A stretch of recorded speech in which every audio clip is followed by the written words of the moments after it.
All right. So why don't you introduce yourself and let us know what you are planning right now, like what event you're planning right now. My name is Kristen, and I work at the Montana Republican Party.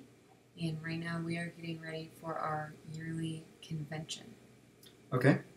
Um, have you planned other events? Like, have you planned other events for the Montana Republican Party? We've definitely done smaller events, usually like small fundraisers that are usually like dinners or activity. This is definitely our biggest event of the year. It's usually like spans a few days over a weekend. We bring a lot of people in from all over the state. Okay. Have you planned this event in previous years? Yes. Yes. Okay. And what point are you at in like the planning process this year? We're just getting started. Just getting started. Okay. Um, and what is your role exactly in the planning of the convention? Well, our office, the Montana Republican Party, is pretty small, so it's definitely a team effort, but I head up all event coordinating. Okay, so kind of the lead event coordinator for this. All right. Who else is involved in the planning process? Like I said, it is a team effort. Our office is small, so included our interns that we get to do all of our grunt work, Okay. and our executive director, and our secretary, treasurer, and we have a couple other staff on hand part time that we usually enlist as well. Okay, so you're kind of like the lead of a group of people who can kind of help you out with things a little bit. Yes. All right. And have you ever planned any other events, personal Definitely type personal. events, like big ones, I guess? I would say personal ones like weddings, family reunions, things like that. And I've planned other events. I've done a lot of political fundraising, so Okay. that's probably my realm of expertise is political events. Okay, but a lot of other events you've planned, I guess. A lot of experience. All right, that's good. Sounds like you're the perfect person to be talking to. So, can you give me just kind of a high level overview of what things, what different things need to go into planning this event? Like what different aspects you consider when planning this event? So, for an event like this, well, for all events in the political realm, they're usually meant to make money. So, Okay. number one is ensuring our budget, and that is contingent on how much fundraising we've done the year before. After we get our budget lined up, then that dictates, our venue and what sort of meals we can provide, what sort of entertainment we can provide, and how long everything needs to be. And also going into it, we try to pick a good day, weekend time that will allow as many people to come as possible. Okay. Um, so, when picking the day, you said you try to get one that one where as many people can come as possible. How do you go about doing that? Like, how do you know when most people can come? Generally, we look at local events and statewide events. Since this is the convention, invites people from all over the state, including, like local officers. Um, we just want to make sure that it's no one's like county fair or state fair or another like the bigger Republican convention or Okay. definitely timing goes into it. How do you find like how do you know those events? Usually people inform us since we have representatives all over the state. Usually we try and keep in touch with them, see what's going on with them, but ultimately we'll just Google it. Okay, so you just like get on Google. What would you Google? Um, Usually, I have a list of counties. I can always try and find like the local county calendar. Most counties have them. Um, for how big Montana is, everything is done kind of on like a small, very small government local scale.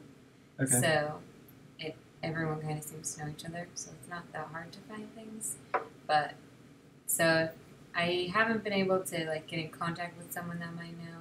then I would probably just Google, like, I don't know, Helena City events or Bozeman events coming up, things like that. Okay. All right. So after you've chosen the day, what's the next consideration? Definitely picking a venue. And we try to select, first we have to be able to pick a place that is desirable enough that everyone will want to be there. Okay. And we have to find a city in the state that has a venue big enough to host everyone, which definitely limits our selection. Okay. So how would you go about starting your search for a hotel? Well, generally we look for a few things in a hotel, and if you can get a hotel that offers a lot of things like lodging as well as like a meeting space, and also they can provide meals, things like that. If we can get that all in one, that usually saves us some money and makes it easier for us. So right there, finding a hotel that can offer all of that for us also limits our selection and narrows it down a lot. And we've been using the same place for like the past few years, but before then it would have just taken Googling and then going and seeing the space for ourselves. Okay, so at this point you're kind of just aware of the best venues in the state. There's not like a lot of venues that meet your specific criteria. Exactly. So you're kind of just already aware of them. So it's not like something you have to look up online or anything. It's just you call the place you guys go every year, or maybe look at one or two others that you're aware of, like the big places that have everything. And usually, if different committees, we take, we want to hear people's ideas, and some people might be like, oh, I think next year we should have it at this place. And if it's something we've never heard of, obviously we'll look it up and see if it fits our requirements, and then definitely go check it out for ourselves. Okay. And how do you get in contact with these people? I mean, is it just through email, or do you call them? Or we see each other. I feel like we run into each other a lot because we try to do events all over the state, raising money all over the state, and so we'll see them at different things. Okay. Usually word of mouth, I guess. Okay, so that's not like a really like a real scientific part of it. It's just kind of just asking people as you go around. Yes. Okay. What other? So I know you mentioned briefly kind of some of the other considerations you've got for the venue. Things like they have a big enough space, they provide meals. Can you go over those in a little more detail? What things you look for specifically when you're trying to find that venue? So generally, we need to be able to block out a bunch of different rooms, and we like to look for a group rate. Again, since we are usually looking to just make money and fundraise money, people do pay for themselves, but we try to make sure that we can get a good rate for them, under $200 or so. Okay. And with the fact that we're bringing in so many people, we want to make sure that we have a space, like a common area, that people can hang out and, reconvene and relax and just talk.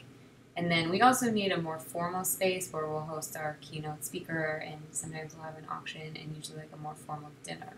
So those three things, and then again, we want to make sure that they can provide us like a certain amount of meals. Okay, so they can also provide the meals and stuff. And I guess when it comes to the meals, are they? Do you guys have specific requirements from the hotel? Do they just kind of do whatever they would do? How are the meals chosen? Generally, we have a couple options, and we just try to make sure that we have as much variety as we can. We don't really usually go taste it because that costs money, but yeah, and like I said, we've been using the same place every year, so we usually know what to expect. You kind of know like what their options are at this point, and you just tell them again what, same thing as last year kind of thing. Yeah, it's usually like chicken or steak. Yeah. Sometimes a fish. What meal options? What meals do you guys do? How many meals are involved? Usually we have one formal dinner to close out the convention, and then beyond that, we'll provide. Sometimes we actually will bring in like a catered lunch during the day, because we'll have like kind of like a conference where we'll have different speakers during the day, and then I think sometimes on like the first day when they arrive, there's kind of some like continental style meals provided.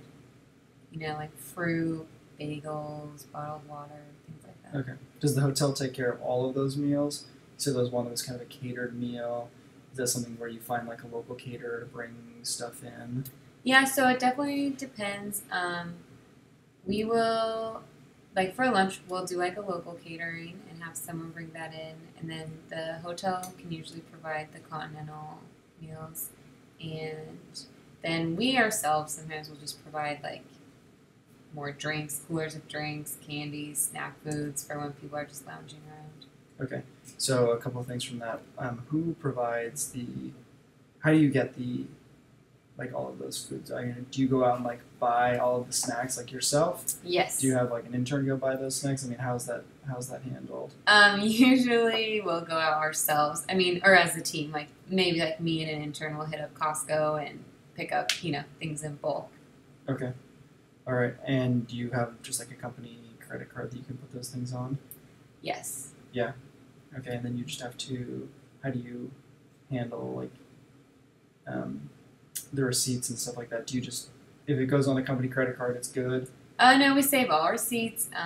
Obviously, we have to generally we have a set budget beforehand, and we kind of talk about what we want to get and what we can't get, and then when we go shopping and return, we bring all those receipts back, and everything goes to the treasurer, and she maintains. We're all aware of the budget, but she's the treasurer, so she maintains everything for us.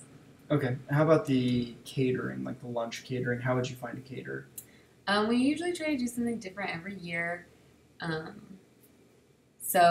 we try to find like a local spot because we want to support, local commerce. Yeah. And we try to find someone that can handle a group our size and isn't like a chain. Okay.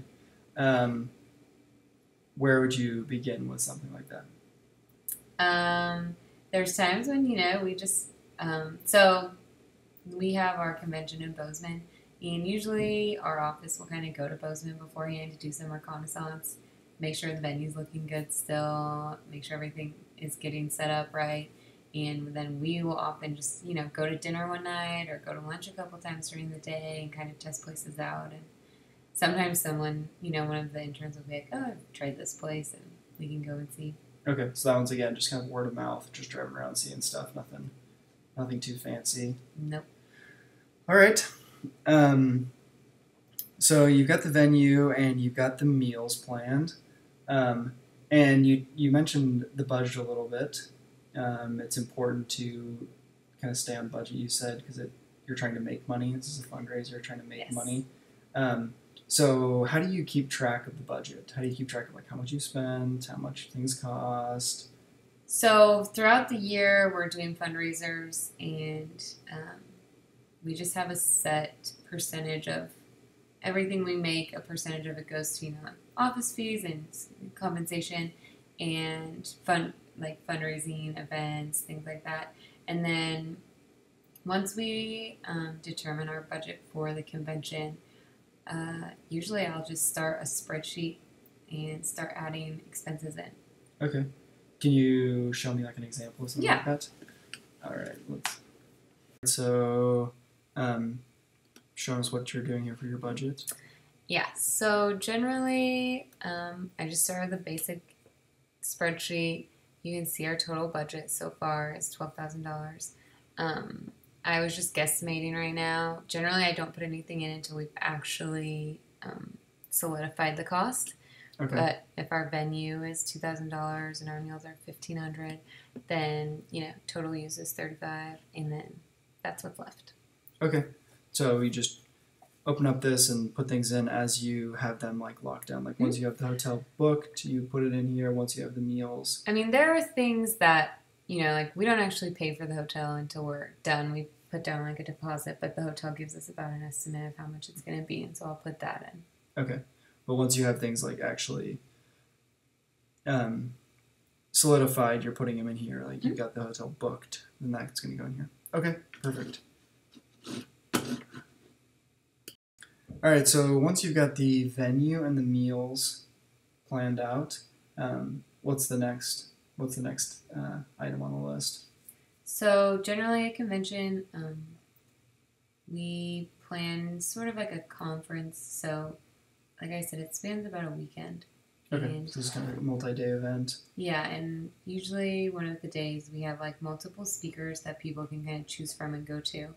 And so, we're coordinating those, making sure that there's programming and some like information that we can hand out so that they know the options and who's going to be around. We usually don't make it to the speakers because we're kind of behind the scenes working up for the next activity, but... Okay. And so how do you, about how many speakers do you have to have for the weekend? We usually say, probably between 3 and 4, not including our keynote speaker. Okay. So these are kind of the during the day speakers that they can attend. And how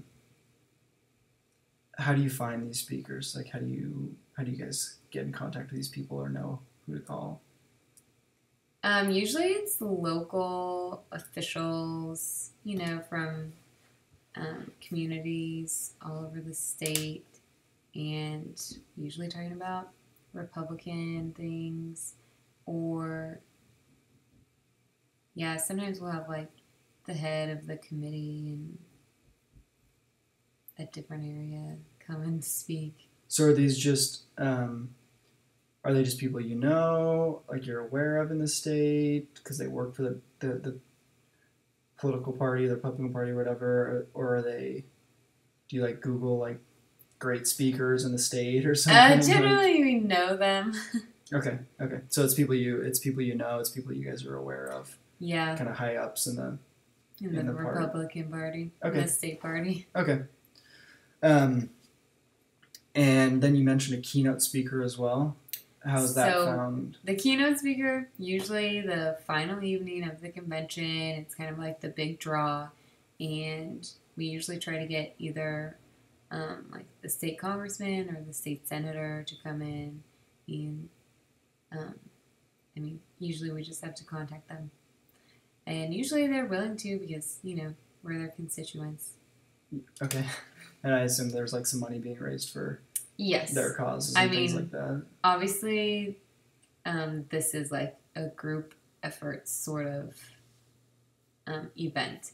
So, all year we're building relationships and kind of networking, trying to make connections with as many people as we can. And that's just kind of the game. And usually, for the state senator that can come in, it's good because we all year will help them campaign, and they'll call us for favors, on the local state level. So it's kind of a trade-off, I guess. Okay. So you don't have to, it's not too difficult. You guys just contact their people, I guess, and they are generally willing to help you out. It's difficult in the sense that they're usually pretty busy, so okay. Coordinating with them can be tough, but... Okay, so it's kind of whoever you can get who's free that weekend between one of the congressmen or... All right, so you mentioned that there's a convention portion of this where there are speakers and people can choose what speakers to go to. How do you decide what is kind of how do you plan that portion of it, I guess is what I'm wondering. So usually the convention, we have a day that everyone can attend different speakers depending on who they want to go to. And it's usually in a sequential order. So it's not they're usually not at the same time, but you don't have to go to all of them. And, we have someone in the morning, someone mid-morning. We usually have 3 or 4, and they talk about a range of different topics pertaining to the Republican Party and fundraising and the state of America. And generally we just, since they're one after the other, we usually only need a couple rooms really. and we just ensure that the hotel has a space for that, and make sure that they have, the right equipment to have a speaker there. Okay, so the hotel takes care of a lot of like the setting up the rooms and getting that planned Definitely. and stuff, and you just make sure there are enough rooms available. And... Okay, perfect.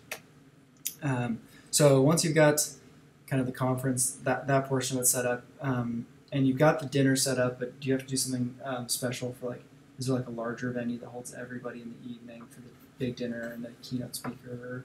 So usually that final event with the keynote speaker is our big, it's a little bit more formal. There's some more decorating that goes into it. That's our formal sit-down dinner. And who's in charge of that, like decorating and things like that? We are. Okay, so you guys just put that all together? So a lot of it the hotel has, but we'll usually add some things. Because the hotel usually has things like, tablecloths and flower arrangements, but we'll add things that are like red, white, and blue, or just red, and we'll usually have like a big sign that says like Montana Republican Party. So once you have everything planned, in terms of the agenda during the day and all of that, the meals, the venue, the entertainment, when things are happening, what's next? Are there other things that are involved before it starts? Definitely. We formally invite people. We have to get the word out. We obviously want as many people to come as possible. And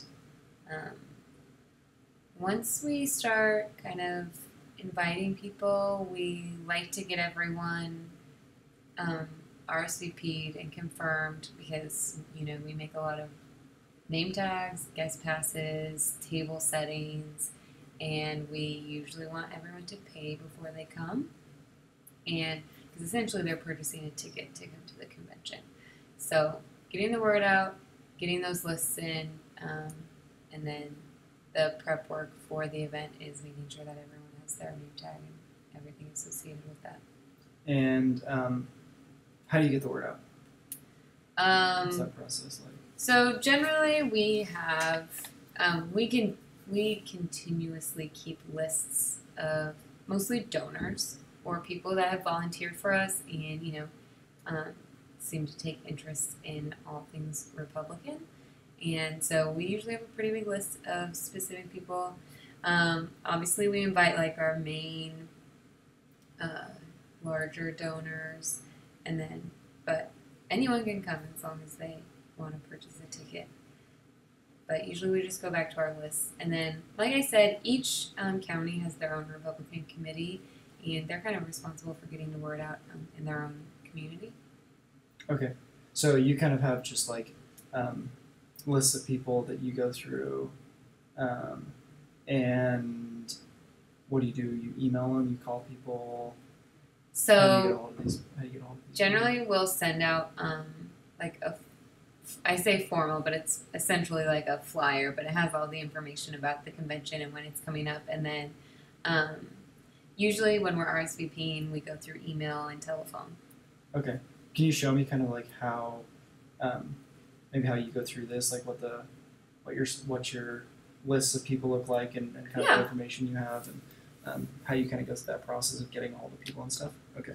Generally, we have a donor list, and I'm constantly in my email, but first things first, we will send someone something in the mail, and once I have something set up in the mail, I generally highlight it or mark it of some kind, and then we try to hear back from them.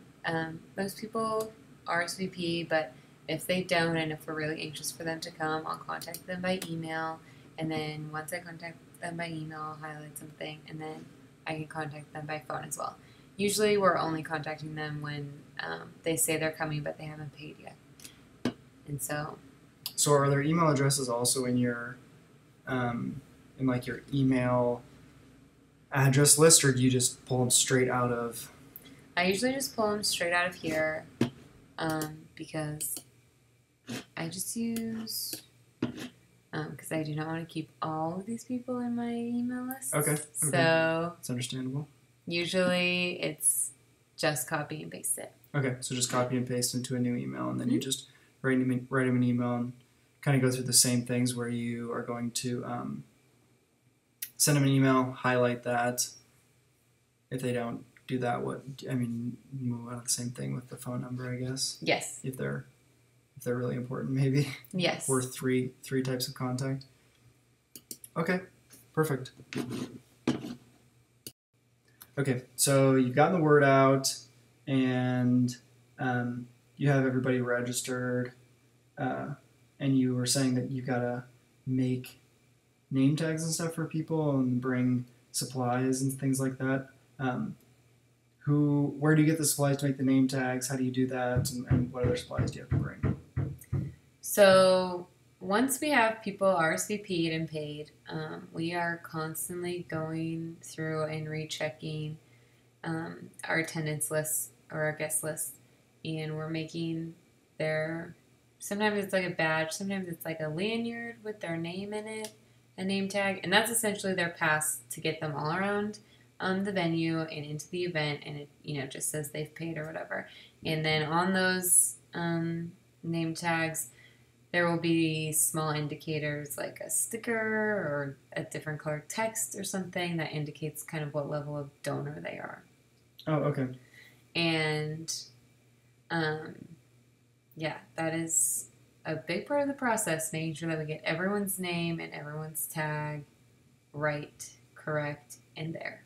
Where would you get, if say you use lanyards, where would you get all those lanyards? Where would you get all these stickers? I mean, do you just go out and buy those with this card, or do you have somebody who's in charge of that? Do you have an admin who goes and buys stuff like that? Do you have a huge supply of them? I mean, how's that accomplished? At this point, we have a pretty large collection of things like this, so we try to reuse them as much as we can. But a lot of time, people are taking them home. So, last year was the first time we did lanyards, and we felt like it went over really well, and it was easy for us, the actual stuffing of lanyards was a lot easier than some other options we've done.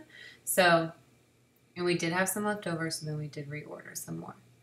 Okay, so you're kind of able to use some from year to year, and then have to replenish that cycle a little bit. And do you buy them? Like myself? Yeah, I mean, do you go out and actually do the purchasing? Do you order them on Amazon? How do you actually get them? We have ordered them. I think we ordered them from Office Max, but I think this year I'm going to see if I can get a better price at Amazon. Okay, so you just get on Amazon. Can you show me how you do that on Amazon? So I often am using Amazon, and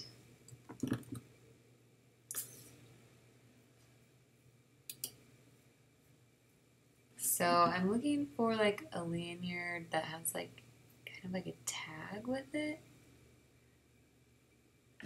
This is the first time I've looked it up. So I'm going to say a lanyard and maybe a sleeve, maybe a D holder. Okay, so probably something like this.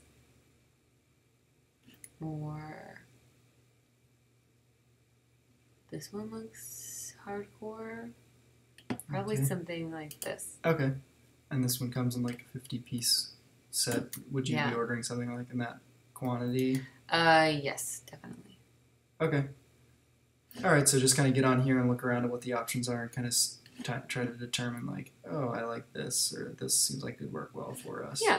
It's just based on your kind of experience doing this in the past, and I've done this, so I know that these ones would be more intense than we need, or maybe these ones are a little too expensive for us, or too right, too and we cheap, want to make maybe. sure that it's something that is easy for us to print out mass amounts and insert quickly. Nothing of an odd size that we have to cut by hand each one and measure out or something. We probably don't need these Coach ones up here. No, definitely. All right, so once you've got all the supplies ready, you've made all of these badges and everything, what's the next step? Probably the event. Okay. And at every event, we do like a big check-in where we distribute the badges, name tags, the programs that list the schedule, itinerary, things like that.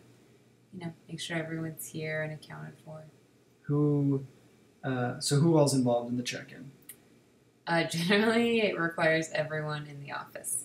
Okay. So I do check-in, the executive director does check-in, the treasurer does check-in, the interns do check-in. Okay, so it's a lot of people that are required to do the check-in. And can you walk me through the actual process of what would happen in a check-in for a guest coming in? I mean, we are posted at a table kind of where no one can get past us. And everyone comes in and we're looking up their names and grabbing their packet of stuff.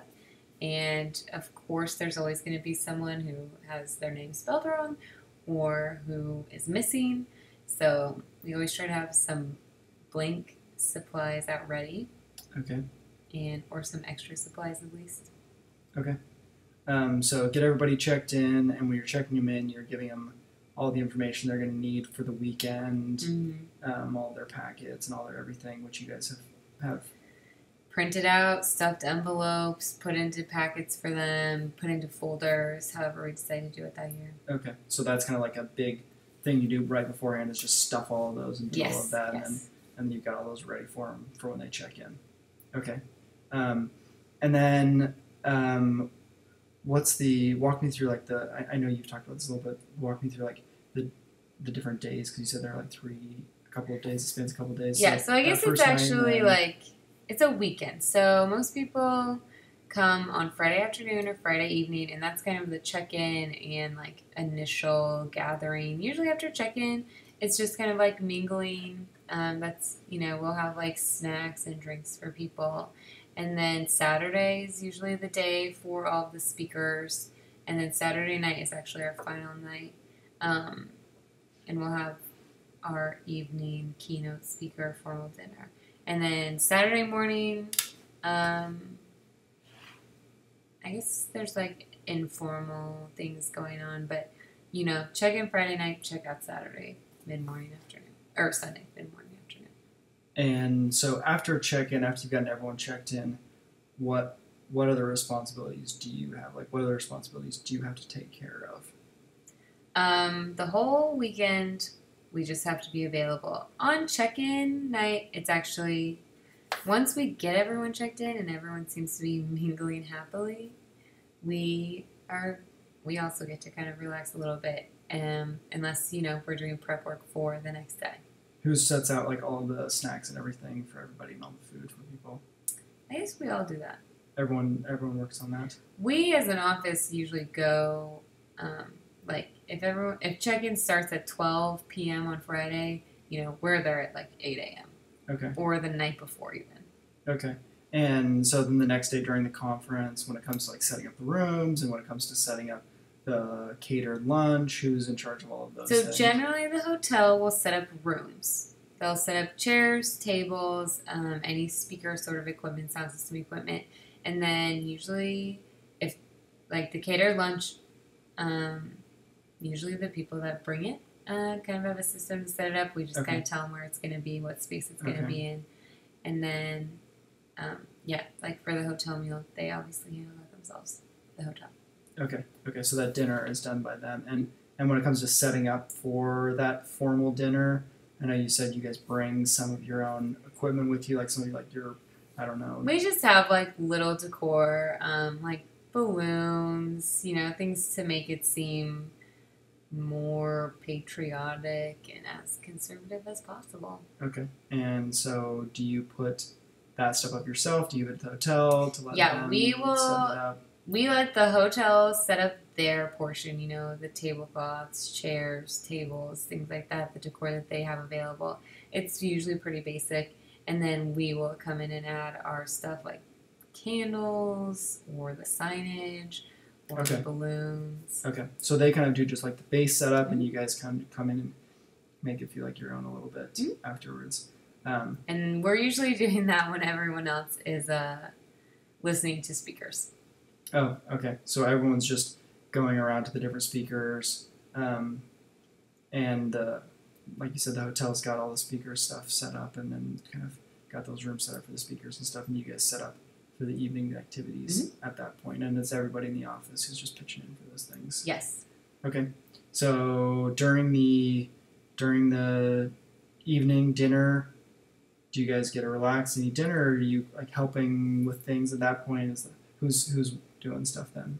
Usually after we get everyone in and the dinner's kind of started and people are finally having their food and sitting down, that's kind of when we get to relax and we get to go last and get our food last in.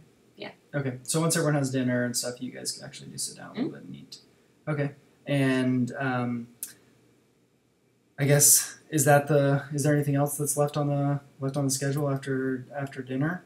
So nope. For as far as convention goes, after the dinner, after the keynote speaker, everything is done, and people usually take off the next day. And then for us, it's just a matter of gathering all of our stuff. The hotel usually cleans up a lot of things. We just have to be responsible for everything we brought, obviously, and then it's clean up and go. Okay. And so as you guys are like, once everyone's cleaned up and you're gone, you've come back to the office like the next week. You've made purchases on your credit card. You've got a lot of receipts that you were talking about. What do you do with the receipts? How do you handle like all of these? How do you handle all of that? Like how have you organized the receipts throughout the weekend?